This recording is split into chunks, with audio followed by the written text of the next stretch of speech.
Holmes, 54, one of the highest-ranking members of the department, allegedly used his position to insulate himself against the allegations, which resulted in internal affairs investigations against his accusers, a grand jury presentment said. All three women testified about the extent to which Philadelphia Police Department culture discourages reporting a fellow officer, especially a boss, the document said. Doing so can leave you vulnerable, and on the wrong side of the blue line. The case comes 2 months after Richard Roster stepped down as commissioner of one of the country's largest police departments amid allegations of sexual harassment and gender and racial discrimination within the force.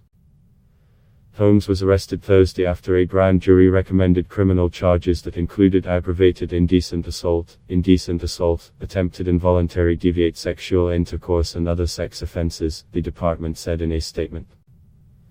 Holmes did not immediately return a voicemail message seeking comment.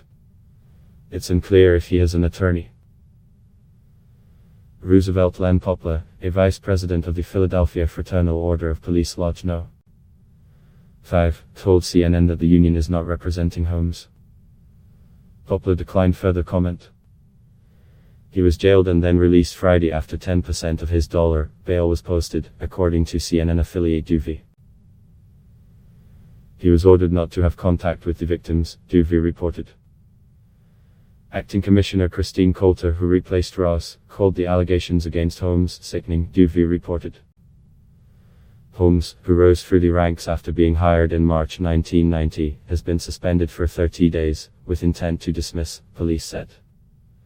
Holmes presented himself as a safe resource and mentor to younger female officers. The alleged crimes occurred between 2004 and 2007, according to the presentment. Holmes over the years developed relationships with new recruits and young female police officers, through his rank and position at the training academy, and presented himself as a safe resource and mentor, the Philadelphia District Attorney's Office said in a statement. Holmes allegedly came on to two female officers who had sought guidance and mentorship from him, and, against their will and without their consent, kissed them, fondled their breasts, and digitally penetrated them in a police department office, according to the court document. In the first case, in the summer of 2004, the officer sought Holmes' help after she was sexually harassed and stalked by her supervisor, the document said. Holmes told the officer that he was friends with her supervisor and warned that she should prepare for a fight if she decided to file an equal employment opportunity claim against the man, according to the presentment. Near the end of the meeting, Holmes allegedly grabbed the officer, lifted her onto his desk and started trying to kiss her, trying to force his tongue into her mouth. Kissing down her neck and groping her breasts, the court document said. When the officer pleaded with him, swearing not to say anything if he let her go, Holmes allegedly told her that no one would believe some little bee like her anyway, and that he could make her disappear, according to the presentment. At one point, Holmes allegedly pushed one of his fingers inside her vagina, before she managed to get away. Weeks after filing a complaint against the supervisor, the officer was arrested after abandoned drugs were found and seized from her trash can while it was on the street, outside her home, the document said. She was investigated by Internal Affairs for nearly 3 years for associating with drug dealers, an allegation later deemed unfounded. A second incident allegedly occurred at party for Holmes. Second alleged assault occurred during a party for Holmes at a Philadelphia lounge. In the parking lot, Holmes allegedly led the officer into his city-issued Dodge Durango and sexually assaulted her as she pleaded that her husband was waiting for her, according to the presentment. He allegedly touched her breasts, penetrated her with his fingers and placed her hand on his exposed penis as he masturbated, the document said. The third incident was in 2006 or 2007 and involved a woman from a family of police officers. She alleged that Holmes called her into his office and the conversation went from casual to personal to sexual, the document said.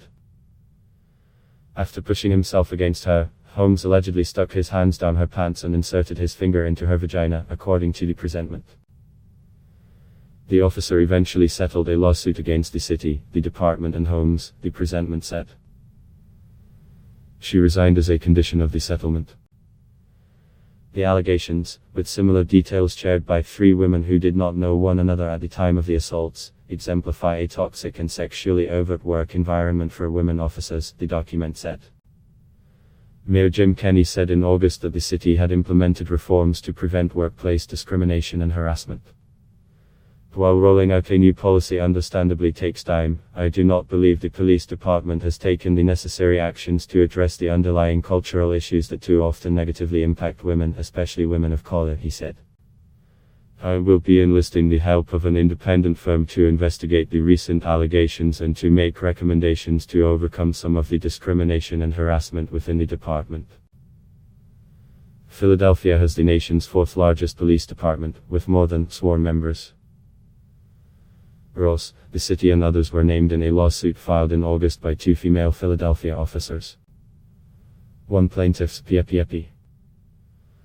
Audra McCann claimed that she called Ross to report that she had been experiencing sexual harassment and a hostile work environment and that she had been punished for reporting it.